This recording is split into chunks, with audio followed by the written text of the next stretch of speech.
Good morning दोस्तों, मैं संतोष Gupta math classes पर आप सभी का स्वागत करता हूं। आज हम परसेंटेज के सेकंड पार्ट को पढ़ रहे हैं और जैसा कि आप सभी जानते हैं परसेंटेज मैथ का एक बहुत ही इम्पोर्टेंट टॉपिक है। अगर हम परसेंटेज को समझ लेते हैं तो मैथ हमारे लिए बहुत ही आसान हो जाता है। कल हमने फर्स्ट पार्ट को पढ़ा जिसमें मैथ के कुछ बेसिक कंसेप्ट और लॉजिक सीखे और उसके साथ साथ कुछ क्वेश्चन भी सॉल्व किए। तो जो स्टूडेंट इस क्लास को पहली बार देख रहे हैं तो वो परसेंटेज की फर्स्ट पार्ट को जरूर देखें क्योंकि वो बहुत ही इंपॉर्टेंट पार्ट है। अब सबसे पहले हम बात करते हैं क्लास को आगे बढ़ाने से पहले चैनल को जिन लोगों ने सब्सक्राइब नहीं किया है वो सब्सक्राइब कर दें, क्लास को लाइक कर दें और शेयर भी कर दें। तो अब हम बात करते हैं कल के होमवर्क के क्वेश्चंस की। तो जिन लोगों ने अपने होमवर्क का क्वेश्चन का आंसर सबसे पहले कमेंट किया उनके नाम आप स्क्रीन पर देख सकते हैं। सबसे पहले अपना आंसर कमेंट किया आशीष रत्नाकर, सेकेंड नंबर पर चंचल चौहान, थर्ड पलक सोनी और fourth Pushpendra Chaurasia, fifth number पर हेमंत माथिर। तो डियर स्टूडेंट, अगर आप भी टॉप 5 स्टूडेंट में आना चाहते हैं तो क्लास को देखने के बाद आप होमवर्क के क्वेश्चन का आंसर सबसे पहले कमेंट कर सकते हैं। बढ़ते हैं हम अपने क्लास की तरफ। तो कल के होमवर्क का क्वेश्चन है, इस होमवर्क के क्वेश्चन को हम करते हैं। कैसे करेंगे इस होमवर्क के क्वेश्चन को देखिए। किसी संख्या का 1/3 82 हो तो उसी संख्या का 80% कितना होगा। देखिए, मैंने आपको क्लास में कई बार बताया कि 1/3, इस 1/3 का मतलब होता है जो मूल संख्या होती है वो नीचे होती है और जिसके बारे में बात चल रही है वो ये है, यानी 3 में से 1। तो आप कह सकते हैं सर इस एक पेन की कीमत कितनी है 82 और टोटल पेन है कितने, तो ये बेस वैल्यू कितनी है इसकी 3। तो अगर मैं इस 3 को क्रॉस मल्टीप्लाई भी करेंगे तो भी ये 3 यहाँ आएगा। तो मैं मान सकता हूं कि वो संख्या कितनी होगी। तो आप देखेंगे 3 दूनी कितना आएगा 6 और आप देखेंगे 3 से 8 कितना 24, यानी आप कह सकते हैं वो संख्या कितनी रही होगी 246। अब हमसे ये पूछा है उसी संख्या का 80% बताना है। तो देखिए 80% का मान कितना होता है इंटीजर में, फ्रैक्शन वैल्यू में, भिन्न में। तो मैंने आपको कल बताया था कि परसेंट को निकालते कैसे हैं या परसेंट को हटाते कैसे हैं। तो इसमें मुझे 80% दिया हुआ है। तो अगर मैं 80% को निकालना चाहूं कि कितना मान होता है, तो कल मैंने आपको बताया था कि 20% का मान मैंने आपको बताया था, याद हो तो कल की क्लास में मैंने आपको बताया था 20% का मान कितना होता है। तो आप सभी को याद होगा 1/5, ये तो याद होगा आपको, है ना। कैसे निकाला, परसेंट हटाया नीचे 100 और आपने इसको काटा तो इस तरह से आ गया। अब आप जानते हैं कि 20 का कितना गुना है 80%, तो आप कहेंगे 4 गुना। तो डायरेक्ट भी आप इसका मान कितना निकाल सकते हैं, कितना 4/5, ठीक है। और अगर आप ऐसे नहीं निकालना चाहते तो आप परसेंट आएंगे तो नीचे 100 आएगा, तो 20 से फिर ये 4 बार कटेगा और ये, तो यानी इसका मतलब कितना हो गया 4/5। तो मैं इसका 80% ना निकालते हुए कितना निकालूंगा 4/5। अब देखिए दोस्तों, इस क्वेश्चन को भी सॉल्व करने के यहां से 2 तरीके हैं। एक तो ये कि इस क्वेश्चन को पहले इससे मल्टीप्लाई किया जाए फिर इसमें डिवाइड किया जाए। तो 2 स्टेप हमें फॉलो करनी होंगी। लेकिन इस क्वेश्चन को हम आसान बनाने के लिए क्या करते हैं, 2 का ऊपर मल्टीप्लाई करते हैं, 2 का डिवाइड करते हैं। सर ऐसा क्यों किया, तो देखिए 2 का डिवाइड और 2 का मल्टीप्लाई इससे कोई फर्क नहीं पड़ा। लेकिन हाँ, अब क्या हो गया, 5 दूनी कितना हो गया नीचे 10। तो अब आपको पता है नीचे 10 हो गया, तो किसी भी संख्या को 5 से डिवाइड करना आसान होता है या 10 से, तो हम सब जानते हैं कि 10 से डिवाइड करना बहुत ही आसान होता है। अब ऊपर ये कितना हो गया 8, 4 दूनी 8, 8 से 6 कितना होगा 48, यानी 48 की 8, कैरी कितना 4, ठीक है। अब देखेंगे 8 से 8 चौके 32, 32 और 4 36 की 6, ठीक है, ठीक है। तो अब आप देखेंगे कितनी कैरी आ गई 3, 8 दूनी 16 और 3 19, ठीक है 19। अब आप देखिए नीचे कितना था, नीचे था 10, तो पॉइंट यहां लग जाएगा, यानी 196.80। तो आंसर हमारा क्या हो जाएगा, ऑप्शन नंबर डी। आई होप कि ये होमवर्क के क्वेश्चन आपको समझ में आ गया होगा। अब हम बढ़ते हैं अपनी क्लास की तरफ। तो कल मैंने परसेंटेज का बेसिक बताया था, जिन स्टूडेंट ने उस क्लास को नहीं देखा वो पहले देख लें। फिर भी यहाँ मैं एक बार रिपीट कर देता हूँ थोड़ा सा। देखिए मैंने परसेंटेज में कल आपको 2 ही चीजें बताई। अगर आप परसेंटेज पढ़ रहे हैं तो अगर आपने इन 2 चीज को दो कंसेप्ट को समझ लिया तो आपका परसेंट एकदम कंप्लीट हो जाएगा और फिनिश हो जाएगा। कैसे, देखिए परसेंटेज का परसेंट हम कैसे निकालते हैं, तो आप सभी जानते हैं कि सर 100 का अगर हम मल्टीप्लाई कर देंगे तो परसेंट निकल जाता है, और कल मैंने आपको बताया था कि अगर 100 का आप डिवाइड कर देते हैं तो परसेंट हट जाता है। ठीक है, जो नए स्टूडेंट हैं उनको मैं एक एग्जांपल देता हूँ। जैसे अगर मैं बात करता हूँ आपसे यहाँ पर कि 25% का मान कितना होता है, या फिर मैं 75% ले लेता हूँ कि 75% कितना होता है, 75% का मान। तो अगर मैं देखना चाहूंगा तो ये परसेंट लगा हुआ है और ये 75% है, इसका मुझे भिन्न निकालना है कितना मान होगा। तो आपको पता है परसेंट आने के लिए क्या करेंगे, तो आप जानते हैं 75 ऊपर और परसेंट आएंगे तो नीचे 100। आप 25 से काटेंगे तो ये 3 बार और ये 4 बार, यानी आप कह सकते हैं सर 75% का जो मान होता है वो 3/4 होता है। अब इसी चीज को मैं 3/4 को ही मैं परसेंट में बदलना चाहता हूं कि ये कितना परसेंट है। तो अब आपको ये पता चल गया सर परसेंट निकालना है तो 100 से मल्टीप्लाई करना होगा, तो मैंने यहाँ 100 से मल्टीप्लाई कर दिया। तो आप 4 से इसको काटा कितनी बार, 25, और 25 को अगर 3 से मल्टीप्लाई करेंगे तो देखिए वापस से ये कितना आ गया, 75। तो आई होप कि ये दो छोटे छोटे कंसेप्ट हैं और बस परसेंटेज पूरा इसी पर बेस इस पर आधारित है। ठीक है, तो अब हम चलते हैं अपने क्वेश्चंस की तरफ। हम बिल्कुल बेसिक लेवल से हाई लेवल के क्वेश्चन करेंगे धीमे धीमे। तो अब हम चलते हैं अपने क्वेश्चन की तरफ। कल हमने 7 क्वेश्चन कर लिए थे, आज हम 8वां क्वेश्चन करने वाले हैं। देखिए, यदि किसी संख्या का 20% 240 है तो उसी संख्या का 120% क्या होगा। देखिए 20% का मान हमें कितना दिया हुआ है, तो आप कहेंगे कितना, 240। अब हमें निकालना क्या है, 120% का मान। तो कल हमने इस टाइप के क्वेश्चन किए थे और इस टाइप के क्वेश्चन को आप 2-3 तरीके से कर सकते हो। तो मुझे इतना पता है कि 20% का मान 240 है, तो मैं 20 में कितने का गुणा कर सकता हूं कि ये 120 बन जाए।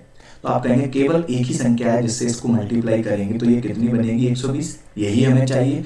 तो मैथ में कोई भी चीज होती है वो दोनों साइड होती है। तो आप देखेंगे 24 का ऐसे मल्टीप्लाई करेंगे, 24 से 6 कितना होता है, 144, और 0 लगी हुई है तो आंसर कितना आ जाएगा, 1440।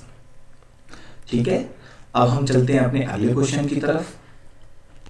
देखिए अगले क्वेश्चन में क्या दिया हुआ है, कैसे करेंगे इस क्वेश्चन को। इस क्वेश्चन को भी करने का आसान तरीका क्या है, देखिए 70 के 75% के 50% का 20% होगा। What is the 20% of 50% of 75% of 70। देखिए मुझे इतना पता है 70 का निकालना है, का मतलब क्या होता है, गुणा। अब देखिए 75% का मान कितना होता है, तो अभी हमने सॉल्व करके देखा था कि 75% का मान कितना होता है, 3/4। अगर आपको अभी फिलहाल 75 का मान नहीं पता है तो आप 25% का मान तो जानते हैं, कितना होता है, 1/4। तो 1/4 होता है, तो ये 25 का कितना गुना है, तो आप कहेंगे सर ये 75 25 का 3 टाइम्स है, 3 गुना। तो ये जो मान है वो कितना हो जाएगा, 3/4। तो हमने क्या देखा, 3/4 इंटू उसका 50%। 50% क्या होता है, आधा, हाफ। तो यानी आप कहेंगे इसका मान होता है 1/2। अब आप कहेंगे इसका 20%, और 20% का मान कितना होता है, 1/5। तो 20% का मान 1/5। अब आप देखिए, बस ये हमें सॉल्व करना है। तो आप देखेंगे कि ये कितना होने वाला है, तो देखिए ये कितना होगा, 5 दूनी 10 है ना, ये कितना होगा, 5 दूनी 10, 10 से कितना 40। तो नीचे तो आ गया आपका 40। ठीक है, ऊपर कितना आ गया, ये 150 है ना, कितना आएगा, सॉरी 7 21 यानी 210। तो अब आप देखेंगे 0 से 0 कट गई, 4 से इसको काटेंगे, 4 पंजे 20, भाग नहीं जा रहा तो पॉइंट लगाया 0, 4 दूनी 8 और 2 बची शेष, तो 4 पंजे 20 यानी 5.25। तो ऑप्शन नंबर क्या हो जाएगा हमारा, बी ऑप्शन सही हो जाएगा। इस तरीके से हम क्वेश्चंस को आसानी से कर सकते हैं। अब हम बढ़ते हैं अपने अगले क्वेश्चन की तरफ। देखिए ये क्वेश्चन भी वही है, 300 का 25% का 220% कितना होगा, 300 के 25% का 20% कितना होगा। तो देखिए 300 इसका 25% का मान कितना होता है, हम सभी जानते हैं कि 25% का मान 1/4 होता है, 1/4। तो देखिए 25% का मान आ गया 1/4। उसका 20% का मान कितना, 1/5। ठीक है, तो आप देखेंगे इसको सॉल्व करेंगे तो ये कितना आएगा, 300, कितना आ जाएगा, 300, और 300 को अगर आप डिवाइड करते हैं कितने से, 20 से, 300 को आप डिवाइड करते हैं 20 से, तो ये कितनी बार जाएगा, 15 बार। तो ऑप्शन नंबर ए हमारा आंसर हो जाएगा। अब हम बढ़ते हैं अपने अगले क्वेश्चन की तरफ। तो अगले क्वेश्चन में बोला गया है किसी संख्या को 20% बढ़ाया जाता है, फिर इसे 20% घटाया जाता है, तो शुद्ध कमी या वृद्धि बताएं। देखिए इस क्वेश्चन को पहले हम कंसेप्ट से करेंगे, फिर लॉजिक से भी करेंगे। देखिए कोई भी चीज दुनिया में कितनी होती है, मैंने आपको कल भी बताया था कि कोई भी चीज अपने आप में 100% होती है। तो कोई एक संख्या थी पहले 100%, अब इसको 20% बढ़ाया गया, तो इसका 20% कितना होता है, तो आप इसका 20% निकालेंगे। तो देखिए किसी भी संख्या का 10% अगर आपको निकालना हो तो उस संख्या में अगर 0 लगी हो तो 0 एक हाइड कर दी जाती है, छुपा दी जाती है। तो इसका 10% कितना हो जाएगा, 10, लेकिन 20% कितना होगा, इसका 2 गुना यानी 20। तो आप इसमें 20 जोड़ देंगे तो ये 100 जो संख्या थी वो कितनी बन गई, तो आप कहेंगे सर ये 120% हो गई है, 120% हो गई है। ठीक है, अब आप देखेंगे कि अगर ये 120% हो गई है परसेंट, ठीक है, तो अब आपको पता है 120% हो गई है, तो अब ये कितना आने वाला है,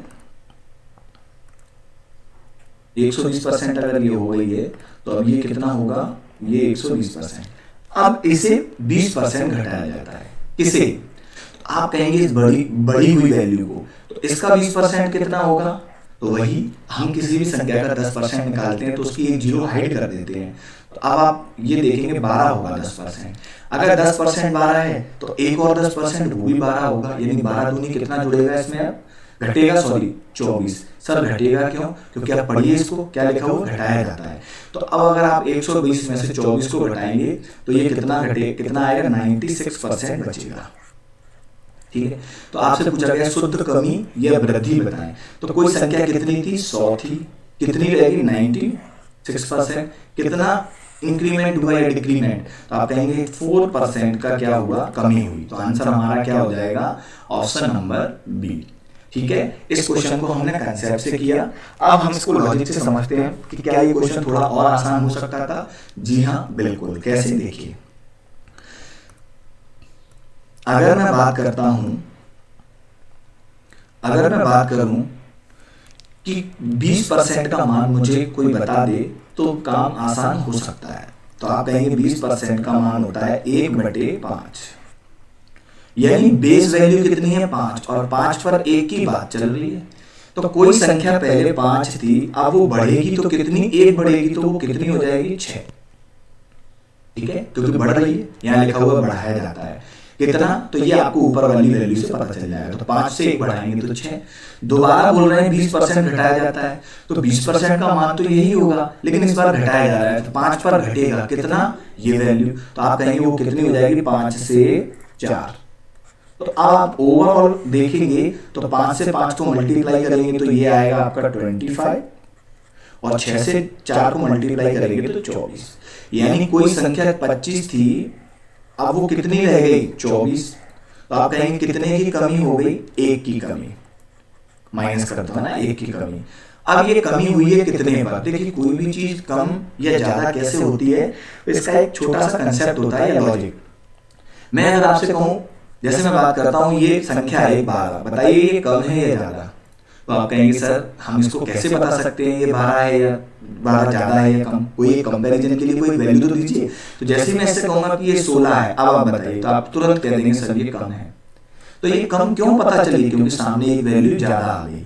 ठीक इसी प्रकार अगर मैं 16 की बात करता और इस 12 को ना देता आपको, तो आप कहते सर इससे कंपेयर करेंगे, जैसे ही मैंने 12 को दे दिया तो 12 से ये ज्यादा है। तो ज्यादा क्यों है, क्योंकि ये कम है।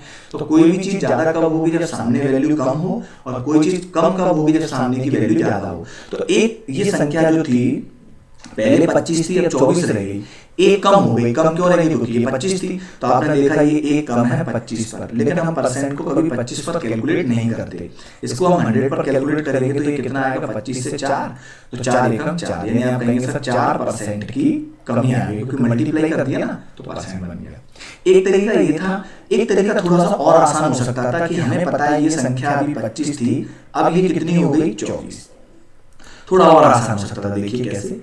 अगर मैं आपसे बात करूं कि ये संख्या 25 थी, अब ये 24 रह गई, तो मुझे तो 100 पर कैलकुलेट करना है, तो 25 में कितने का गुणा किया जाए कि ये 100 बन जाए। तो आप कहेंगे सर 4।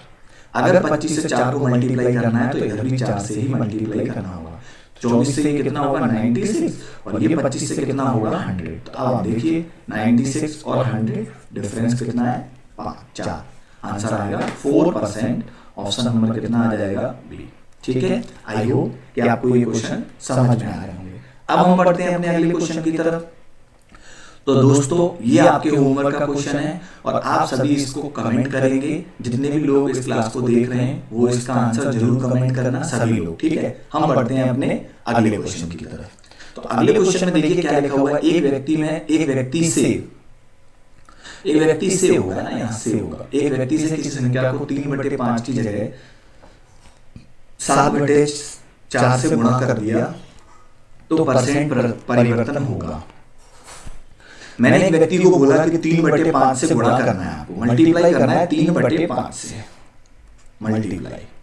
ये राइट नंबर था, मतलब सही संख्या थी, लेकिन उसने क्या ध्यान नहीं था, कान में हेडफोन लगाओ या कुछ और ध्यान कहीं और हो, प्रेजेंट बॉडी एब्सेंट माइंड हो, तो उसने 3/5 ना सुनते हुए उसने 7/4 सुन लिया और इससे गुणा कर दिया, जबकि ये संख्या क्या थी, रॉन्ग, गलत थी। तो अब ये पता करना है कि जो गलती हुई है, जो त्रुटि हुई है, जो भूल हुई है, वो कितने परसेंट की हुई है। तो हमें क्या करना है इस टाइप के क्वेश्चंस में, जब भी इस टाइप का क्वेश्चंस हो राइट या रॉन्ग, तो आपको कुछ नहीं करना है, क्रॉस मल्टीप्लाई करना है। तो 4 3 कितना होता है 12, ठीक है, और 5 से 7 कितना होता है 35, ठीक है। तो अब आप क्या देख रहे हैं कि सही संख्या क्या थी, राइट तो यही थी 12, लेकिन निकल के कितनी आ गई 35। तो आप कहेंगे गलती कितनी हुई है, तो आप देखेंगे 35 और 12 का डिफरेंस अगर आप निकालेंगे तो 23 आएगा ना। 23 की गलती हुई है, 23 ज्यादा आ गया, ज्यादा आंसर आ गया ना। ज्यादा आंसर क्यों आया, तो आप कहेंगे सर कोई संख्या कम होगी सामने, तो ये कम है। तो कंपेयर हम किससे करेंगे 12 से, लेकिन परसेंट हम पढ़ रहे हैं तो परसेंट के लिए हम क्या करेंगे 100 से मल्टीप्लाई। ठीक है, तो आप 4 से इसको काट देंगे तो ये 25 बार आ जाएगा, और 4 से इसे काटेंगे तो ये 3 बार। अब 25 कितना होता है 75, कैरी कितना 7, 25 दूनी 50 और 7 57, यानी 57 कितना आएगा 57। अब आप देखेंगे इसको 3 से फिर हमें डिवाइड और करना है, थोड़ा सा कैलकुलेटिव क्वेश्चन है ये। अब आप इसको 3 से डिवाइड करेंगे तो 3 एकम 3 कितना बचा ये 2, 3 से 9 27, फिर कितना 3 एकम 3, अब कितना बचा 2, तो 2 से भाग दे रहे थे और 2 वाला कैरी बचा, 3 से भाग दे रहे, तो आंसर कितना आएगा 191 सही, और परसेंट और लग जाएगा, क्यों, क्योंकि हमने 100 से यहाँ गुणा कर दिया है। तो ऑप्शन नंबर 191 सही 2/3% है ना, 191 सही 2/3%, ऑप्शन नंबर बी हमारा आंसर होगा। हमें कुछ नहीं करना है, इसका क्रॉस मल्टीप्लाई किया तो हमें पता है कि आंसर 12 आना था, पर आप 35 गया, कितना ज्यादा आ गया 23। और कोई चीज ज्यादा कब होती है, जब सामने वाले वैल्यू कम हो। तो 23 से 12 पर परसेंट के लिए 100 से मल्टीप्लाई कर दिया तो आंसर इतना आ गया। अब हम चलते हैं अपने अगले क्वेश्चन की तरफ। देखिए क्वेश्चन बोला गया है कि किसी कर्मचारी की मासिक आय 2.3% बढ़ाने पर उसे 72 रुपए अधिक मिलते हैं, तो उसकी मासिक आय होगी, या उसकी मासिक आय कितनी है। मुझे इतना पता है कि हर चीज अपने आप में 100% होती है, तो मेरी जो सैलरी है वो 100% होगी। तो अब वो सैलरी मासिक बढ़ रही है कितनी, 2 सही 2/3, ठीक है। तो सबसे पहले हमें क्या करना है, इस फ्रैक्शन को क्लियर करना है। तो देखिए सबसे पहले इसको देखते हैं, 3 दूनी 6 और 2 8, 8/3%, ठीक है, 8/3%, और बराबर कितना है ये 72, यही तो है ना। तो आप इसको देखेंगे कि 8, मैंने इसको फ्रैक्शन को बदल दिया, आप चाहें तो परसेंट को अभी ना हटाएंगे तो नीचे 100 आ जाएगा, वो भी मल्टीप्लाई में कर जाएगा ना। आप चाहें तो हटा सकते हैं, नहीं तो उसकी कोई जरूरत नहीं, परसेंट यहाँ लगा लेने दीजिए। देखिए जो परसेंट साइन होता है इसका मतलब होता है 100, जहां भी परसेंट देखिए वहां मैं 100 लिख सकता हूँ। तो 8/3 होगी, तो अब 8 से इसको काटेंगे तो ये कितना आएगा, 8 से इसको काट दिया तो ये आ गया 9, कितना आ गया 9, क्योंकि 8 नंबर में कितना होता है 72, 8 से इसको काट दिया तो ये आ गया 9, और ये 3 मल्टीप्लाई में इधर चला जाएगा, है ना। तो इस परसेंट की वैल्यू कितनी आ गई, 1% की वैल्यू आएगी 27। और मैंने आपसे क्या कहा था, ये परसेंट है, जहां भी दिखेगा वहां मैं 100 लगा सकता हूँ। तो आंसर कितना आएगा उसकी मासिक आय 2700। ठीक है, मैं आपको फिर समझा देता हूँ, आप चाहते तो इसे पूरा भी कन्वर्ट कर लीजिए, इससे कोई फर्क नहीं पड़ेगा। देखिए 3 दूनी 6 और 2 8, 8% और डिवाइड में कितना है 300। सर 300 क्यों? क्योंकि परसेंट भी तो है, और परसेंट को मैंने अब हटा दिया यहाँ से। ये किसके बराबर है? 72 के। तो आप देखेंगे 8 से ये कितनी बार जाएगा? 9, और 9 को क्रॉस मल्टीप्लाई करेंगे 9 3 27। बात वही है, लेकिन मैं क्या है कोई कैलकुलेशन को बहुत कम करने की कोशिश करें आप, ठीक है ना। अब हम चलते हैं अपने अगले क्वेश्चन की तरफ। तो अगले क्वेश्चन में लिखा हुआ है एक व्यक्ति अपनी आय का 75% खर्च करता है। यदि उसकी आय 20% बढ़ा दी जाए तथा उसका खर्च 6 से 2/3% बढ़ जाए तो उसकी बचत में कितने परसेंट की वृद्धि या कमी होगी? देखिए यहाँ पर हम एक नए कंसेप्ट को समझेंगे, और नया कंसेप्ट क्या कहता है मैं आपको बता देता हूँ। देखिए एक नया कंसेप्ट है। क्या है नया कंसेप्ट सर? कि इनकम बराबर क्या होता है? इनकम बराबर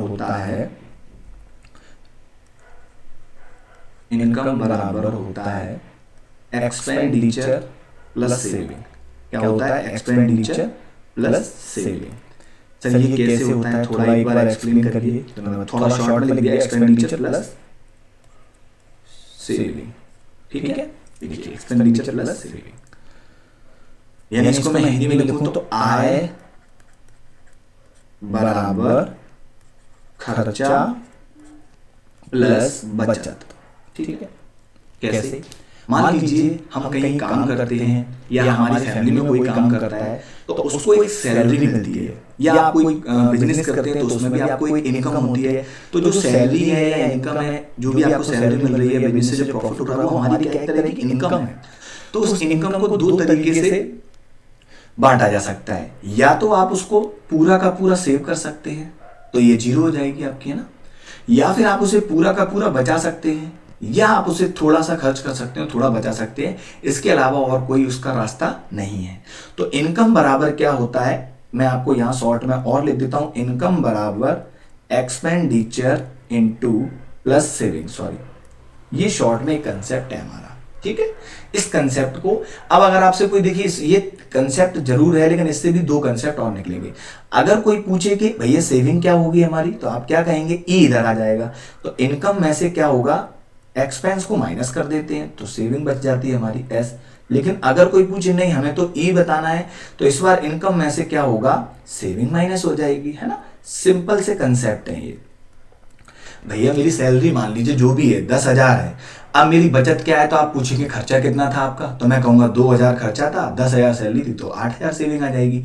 अगर मैं पूछूं कि मेरा खर्चा कितना था, तो आप कहेंगे आपकी इनकम और आप मुझे अपनी सेविंग बताइए। तो इस तरह से इस कंसेप्ट से हम 2 और कंसेप्ट को समझ सकते हैं, लॉजिकली भी, है ना। बिल्कुल बेसिक बात है ये।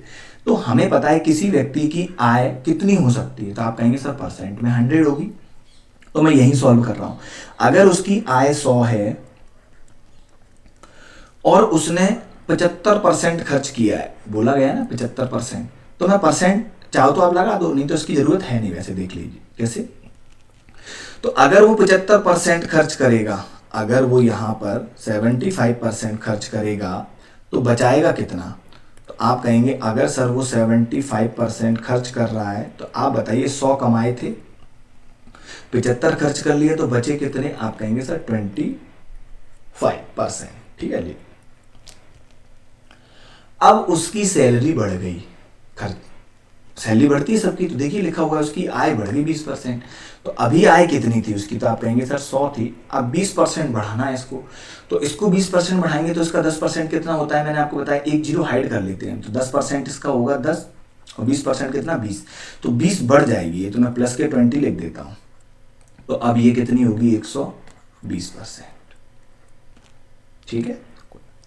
अब आपकी एक नई सैलरी इस महीने 120 है, और आपसे कहा गया है खर्च को कितना बढ़ाना है, 6 सही 2/3%। चलिए क्या है, ये हमने 1-2 बार सॉल्व किया है, और नहीं तो आप एक बार और सॉल्व कर लीजिए फ्रैक्शन में बदलने के लिए। कैसे बदलेंगे सर? 6 सही 2/3 और परसेंट। तो सबसे पहले तो इसको क्लियर करेंगे तो 36, 18 और 2 20/3, 20/3 परसेंट को हटाएंगे तो नीचे 100, 20 से 1, 20 से 5 और 5 दिया 15, यानी मुझे एक मान मिल गया 1/15, है ना। अब मुझे इससे कोई मतलब नहीं है, हटा दो इसको। तो अब आप बताइए इसका खर्चा कितना बढ़ रहा है, इतना 1/15। तो खर्च था कितना उसका पिछले मंथ, तो आप कहेंगे सर ये है उसका खर्चा 75। तो 1/15 का अब हम कितना निकालेंगे 75, क्योंकि ये खर्चा है तो 15 से काट देंगे तो ये कितना आएगा 5। तो 5 बढ़ेगा, यानी जो 75 था वो 5 बढ़ के कितना हो जाएगा 80% प्लस। अब आप बताइए इस महीने 120 रुपए आपको सैलरी मिली, 80 आपने खर्च कर दी, बची कितनी, तो आप कहेंगे सर 40%। तो आप बताइए पहले सेविंग कितनी थी आपकी 25, अब कितनी हो गई 40, कितनी बढ़ गई, तो आप कहेंगे सर यहाँ कैलकुलेट करते हो 15 बढ़ गई। कोई चीज़ बढ़ती कब है, जब सामने कम हो, तो 25 पर। और परसेंट के लिए क्या करेंगे, देखिए या तो आप यहाँ 100 से मल्टीप्लाई कर लीजिए, वरना इस 100 की भी ज़रूरत अब आपको नहीं पड़ने वाली, क्योंकि इसको काटेंगे तो ये कितनी बार जाएगा 5 से 3 बार, और ये कितनी बार जाएगा 5 से 5 बार। देखिए 3/5 कुछ याद आ रहा है, आप कहेंगे याद आ रहा है सर, 3/5 कितना होता है 60%। अगर आपको नहीं आ रहा है तो आप 100 से मल्टीप्लाई कर लीजिए, तो 5 से ये 20 बार कट जाएगा ना। तो इस तरह से भी आप कर सकते हैं। मैं आपको इस क्वेश्चन को एक बार और समझा देता हूं। देखिए इस क्वेश्चन में बोला गया था कि एक व्यक्ति की, तो मुझे इतना बताया कि इनकम बराबर एक्सपेंस प्लस सेविंग होता है, ये हमने समझ लिया है। तो किसी व्यक्ति की इनकम अब 100 है, अब मैं 100 ही ले रहा हूँ, परसेंट नहीं लगा रहा, ठीक है। अब आप पता है कि एक व्यक्ति 75% खर्च करता है, इसका मतलब 75 खर्च कर रहा है 75, तो बचा कितने रहा होगा 25। क्यों, क्योंकि आपको पता है 100 इनकम थी, 75 अगर उसने खर्च कर दिए तो 25 बचा लिए। अब उसकी सैलरी 20% बढ़ गई, बढ़ने दो 120 हो गई, 120 होगी। अब आपको पता है कि उसकी खर्चा भी बढ़ रहा है। खर्चा कितना बढ़ रहा है, तो 6 सही 2/3, और 6 सही 2/3% को हम जानते हैं 1/15 होता है। तो पहले उसका कितना था एक्सपेंस, तो आप कहेंगे पहले तो सर 75 था, तो 75 का 1/15 निकाल लीजिए अब, तो 15 से 5, यानी अब 5 बढ़ जाएगा। तो कितना खर्च होगा 80। अब आप देखेंगे 120 सैलरी थी, 80 खर्च हो गई, तो बची कितनी 40। तो आपसे पूछा गया उसकी बचत में कितने परसेंट की वृद्धि हुई। तो पहले बचत कितनी हुआ करती थी 25 पिछले महीने, अब कितनी है उसकी बचत 40। तो अब आप कहेंगे सर उसकी बचत 15 बढ़ गई, बढ़ने दो। और कोई चीज़ बढ़ती है या ज़्यादा होती है तो वो कम पर होती है, तो ये 25 पर हो गया ना। कई लोग क्या गलती कर देते हैं 40 पर कैलकुलेट कर देते हैं, वो गलत है। तो आप देखेंगे इसको मल्टीप्लाई कर लीजिए 100 से, क्योंकि हमें परसेंट निकालना है। तो 25 से देखेंगे ये 4, और 15 से देखेंगे तो ये 15 चौके 60। आंसर क्या आ जाएगा हमारा option number A. I hope कि आपको ये क्वेश्चन समझ में आ रहे हैं। और अगर दोस्तों आपको किसी तरह का कोई डाउट होता है क्वेश्चन में कि सर मुझे ये क्वेश्चन नंबर 15 या जो भी है मुझे समझ में नहीं आया, एक बार और समझा दीजिएगा, तो अगले दिन की क्लास में मैं उसे और समझा दूंगा, ठीक है। आप कमेंट जरूर करें। देखिए अब क्वेश्चन नंबर 16 में लिखा गया है एक कर्मचारी 2015 में 3660 रुपये वेतन प्राप्त करता है, वह उसके 2014 के वेतन से 20% अधिक है। तो 2014 में उसका वेतन कितना था। कैसे करेंगे इस क्वेश्चन को, देखिए मान लीजिए मैं ही हूँ वो एक एम्प्लॉय, वो कर्मचारी मैं ही हूँ। तो देखिए लिखा हुआ है कि 2015 में, तो मैं ये कह सकता हूँ कि 2014 भी गई होगी निकल के, है ना। और अब 2015 आ गई, 2015 में मेरी सैलरी कितनी थी, तो आपने कहा सर 3660 रुपये, ठीक है 3660 रुपये। लेकिन मैं आपसे कह रहा हूँ ये जो सैलरी है मेरी, ये पिछले साल से 20% ज़्यादा है। तो यानी पिछले साल कितनी सैलरी होगी, तो देखिए हम परसेंट पढ़ रहे हैं, तो कोई भी चीज़ 100% होती है। तो अगर मैं ये मान लूँ कि मेरी 2014 में 100% सैलरी थी, तो अब मेरी सैलरी परसेंट में कितनी होगी, आप कहेंगे सर 20%। क्यों, देखिए लिखा हुआ वो 20% अधिक है 2014 के वेतन से। तो 120% का मान हमें दे रखा है कितना रुपए में 3660, तो मैं इसको बटे में लिख दूं, है ना। और हमें निकालना कितने की सैलरी है 2014 की, 2014 का मान कितना था परसेंट में 100 के लिए हम क्या करते हैं मल्टीप्लाई कर लेते हैं। आप देखेंगे 0 से इसकी 0 कट गई, है ना। 6 से इसको काटेंगे, 6 से देखिए 61 बात आएगा, 6 कम 6 छंग 36, 6 कम 6, 6 से इसको काटेंगे 2 और 2 से इसको काट देंगे 50। अब आप 61 इंटू 5 कर लीजिए तो 5 एकम 5, है ना। 0 पहले लगा देता हूँ, 5 एकम 5 और 5 से 36, यानी मेरी 2014 में सैलरी कितनी थी, कितनी, 3050। ठीक है, आई होप कि आपको क्वेश्चन समझ में आ गया होगा। अब हम बढ़ते हैं अपने अगले क्वेश्चन की तरफ। तो देखिए अगला क्वेश्चन है, और अगला क्वेश्चन बहुत ही शानदार क्वेश्चन है, लाजवाब क्वेश्चन है। किसी व्यक्ति के पास कुछ निश्चित धनराशि थी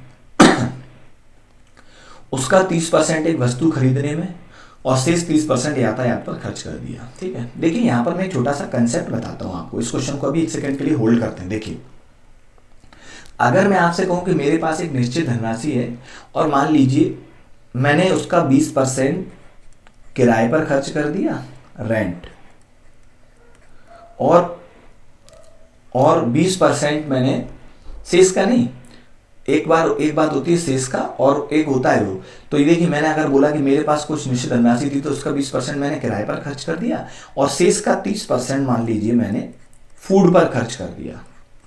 अब मेरे पास कितना अमाउंट बचेगा, कितना परसेंट अमाउंट बचेगा। तो इस क्वेश्चन को करने के दो तरीके होते हैं। एक तो ये कि मैंने माना मेरी सैलरी 100% थी, 100% थी। तो अब आप देखेंगे अगर मैं 20% रेंट पर खर्च करूंगा तो आप कहेंगे सर -20 आपका खर्च हो जाएगा और अब बचेगा कितना सैलरी आपके पास, आपके हाथ में बचेगी सर 80%।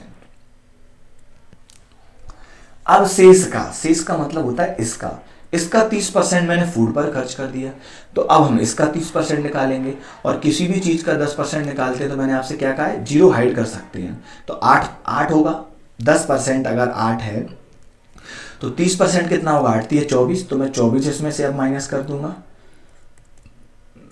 तो ये कितना बचेगा, 56 बचेगा, है ना। यानी आप कह सकते हैं सर आपके 56 बचा।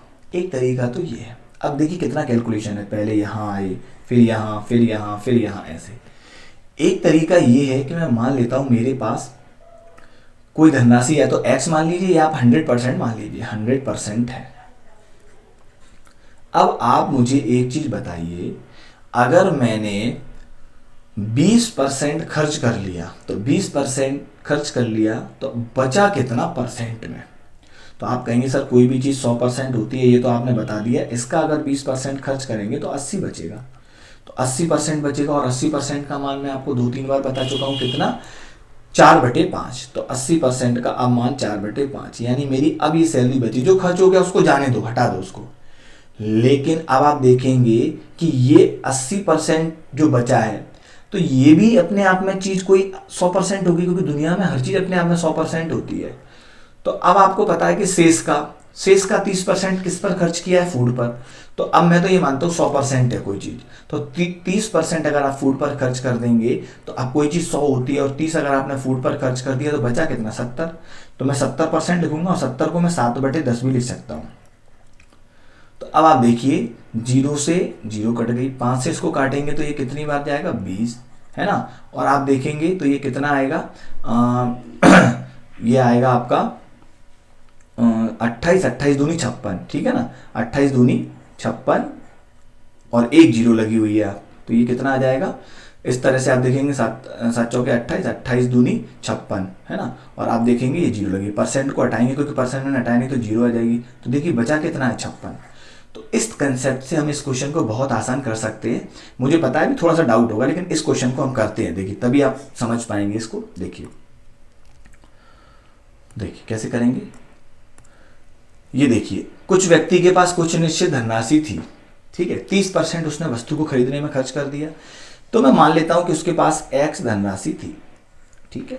अब x में क्या किया उसने, तो आप मान लीजिए x का 30% वस्तु खरीदने में खर्च कर दिया ना, 30% खर्च होगी तो हो जाने दो, बची कितनी, तो आप कहेंगे 70%, और 70% को मैं लिख सकता हूँ 7/10, ठीक है ना, लिख सकते हैं। अब आप देखेंगे और बोला गया है शेष का 30% यातायात पर खर्च कर दिया, तो कोई चीज फिर से 100 होती है और अगर 30% यातायात पर खर्च कर रहा है तो करने दो, तो बची कितनी, फिर से 70, यानी 7/10, 7/10। अब आपको पता है अगर ये 7/10 बची है तो अब आप बताइए, अब उसने क्या किया, फिर 60 रुपए का दान कर दिया और अब उसके पास 1200 रुपए बचे हैं। देखिए ये जो वैल्यू इसमें दी गई थी ना, ये परसेंट में थी ये दोनों, और अब जो बचे हैं रुपए ये 60% नहीं है, 60 रुपए हैं। तो उसने दान कर दिए, तो उसने दान कर दिए, हमें इससे कोई फर्क नहीं पड़ता। अगर वो दान नहीं करता तो ये 1200 रुपए तो होते ही होते उसके पास, प्लस 60 और होते कि नहीं होते। तो मैं मानता हूं कि उसके पास अब कितने बचे हैं, 1260, और ये 1260 के बराबर है। तो आप देखेंगे, इसको काट देते हैं तो जीरो से ये जीरो इधर मल्टीप्लाई में आ जाएगी, और 7 से काटते हैं इसको पहले, तो देखेंगे 7 एकम 7, कितने बचे 5, 7 8 56 है ना। और ये कितना आएगा, अच्छा इसमें ये गलती है, और वो क्या है, वही मैं सोचूं कि कट क्यों नहीं रहा, आर्टिकल 10% ऑफ रिमेनिंग ट्रांसपोर्ट, यातायात पर 10%। देखिए हिंदी में थोड़ी सी मिसप्रिंट है, इंग्लिश में लिखा हुआ है 10% किया उसने, ठीक है ना, यहाँ पर ये 10 है, थोड़ा सा मिसप्रिंट है, 10 है। तो अब आप देखिए फिर से कर देते हैं, कोई बात नहीं। देखिए ये 10% है, इसको 10% मानना, 10%। देखिए कोई भी चीज उसके पास कितनी है, 100% है, तो आप एक काम करिए 100% मान लीजिए। ये लीजिए कोई भी चीज 100% थी, उसके पास कोई चीज 100% है, अगर 100% है तो कितना हो गया उसका, 100% थी, अगर उसने 30% खर्च कर दिया तो 30% खर्च करेगा तो बचेगा कितना, 70 को बोलते हैं 60/10। और इस बार उसने क्या किया है, अरे पेन, आज तो पेन चल ही नहीं रहा, देखते हैं। देखिए सबसे पहले मैंने माना कि उसके पास कोई भी चीज 100% थी, तो ये 100%, ठीक है, इनटू, अब उसने 30% एक वस्तु को खरीदने पर खर्च किया है, तो बचा कितना होगा, 70%। 70 का मतलब होता है 7/10। फिर शेष का 30% नहीं है, ये 10% है ना, 10%। तो 10% अगर आप यातायात पर खर्च करेंगे यानी ट्रांसपोर्ट पर, तो बचेगा कितना, आपके साथ 10% खर्च करेंगे तो 90 बचेगा, और 90 को हम बोलते हैं 9/10। और अब उसके पास कितने बचे हैं, तो आपको मैंने ये समझा दिया, 60 रुपए ये बचे हैं, भले उसने दान दे दिया, लेकिन उससे हमें क्या करना हो, 1200 ये बचे हैं, तो बचे कितने, 1260, 2 जीरो हैं। तो देखिए आप परसेंट को भी हटाएंगे, यहाँ परसेंट को हटाएंगे तो ये जीरो आएगा कि नहीं आएगा, तो इससे तो ये कट गया, 2 जीरो इधर मल्टीप्लाई में आ जाएंगे, तो मैं ये भी काट देता हूँ। अब 7 से काटते हैं, 7 एकम 7, कितने बचे 5, 7 8 56, ये 126 को काटा है मैंने 7 से, 9 को इसको काटोगे तो 2 बार ये जाएगा, तो 3 जीरो लगे हैं। तो आप कहेंगे सर उसकी ओवरऑल इनकम मुझे पता चल गई कितनी, 2000। लेकिन क्वेश्चन में ये नहीं पूछा है कि उसकी इनकम कितनी थी, तो उसने यातायात पर कितने खर्च किए। तो इसमें कई लोग क्या करेंगे, देखेंगे कि यातायात पर तो सर उसने 10% किए थे, बिल्कुल सही बात है, तो जल्दबाजी में क्या करेंगे, इसका 10% निकालेंगे और इसका 10% कितना होगा, 200। हालांकि ऑप्शन में नहीं है, लेकिन कई लोग इसको 200 भी टिक कर देंगे, लेकिन गलत है ये आंसर। कैसे, उसने बोला था पहले आपको क्या करना है, 30% वस्तु खरीदने पर निकालना है, फिर उसके पास जो राशि बचेगी उसका 10%। तो आप इसका 30% कैसे निकालें सर, 10% कितना होगा, 200, क्योंकि एक जीरो हाइड कर दी, तो 30% कितना होगा, 200 दिया 600, यानी 600 रुपये पहले आप माइनस करोगे, किसके लिए, वस्तु को खरीदने के लिए। तो अब आप देखेंगे कितना आएगा, 1400। और अब आपका जो 1400 बचा है इसका 10%, तो इसका 10% मतलब जीरो हटा दो, तो आंसर कितना आ जाएगा, option number B. I hope कि आपको ये क्लास यहाँ तक समझ में आई होगी। बाकी के क्वेश्चन हम कल की क्लास में करेंगे।